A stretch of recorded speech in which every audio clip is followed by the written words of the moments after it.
یہ لاہور میں ایک یونیورسٹی ہے، لمس یونیورسٹی، اس میں میں ایک دفعہ تقریر کرنے کے لیے گیا، وہ انٹرنیٹ پر بھی وہ سارا موجود ہے، اس میں اب سارے طالب علم شیعہ سنی مرد عورت وہ سارے موجود تھے، تو وسیلے پر سوال ہوا، میں نے بزرگ علماء والی مثال دی،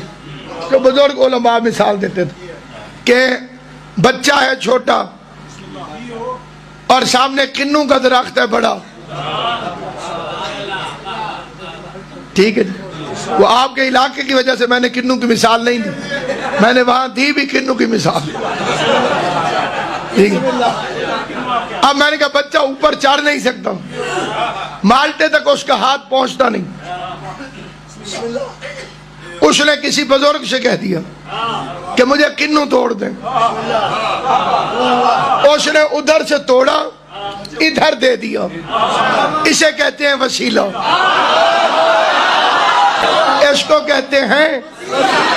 وسیلہ۔ اب بیچ میں آل محمد سلامت میں نے مثال دی تو سارے شیعہ بچے خوش ہو گئے اور سبحان اللہ بھی کہا، واہ واہ بھی کہا، نعرہ بھی لگایا، تو وہاں پر ایک بچی کھڑی ہو گئی، اس نے کہا جی میں حافظ قرآن ہوں اور آپ کی مثال غلط ہے۔ بچے نے اس لیے بڑے سے کہا کہ کنوں توڑ دے، کیونکہ کنوں دور تھا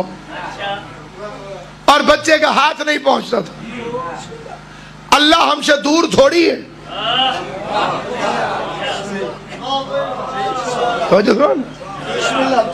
اس نے کہا اللہ ہم سے دور تھوڑی ہے، وہ تو شہرک سے بھی قریب ہے۔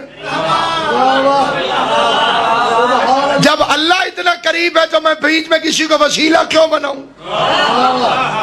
مجھے چادر زہرا کی قسم، تو اتنے قریب ہے آل محمد، ان سے مخلص ہو کے بولو صحیح،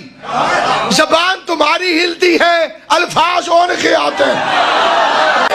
یوٹیوب پر سرچ کیجئے یوم حسین لمس یونیورسٹی میرے نام کے ساتھ، یہ پورا کلپ آپ کو وہاں پہ ملے گا۔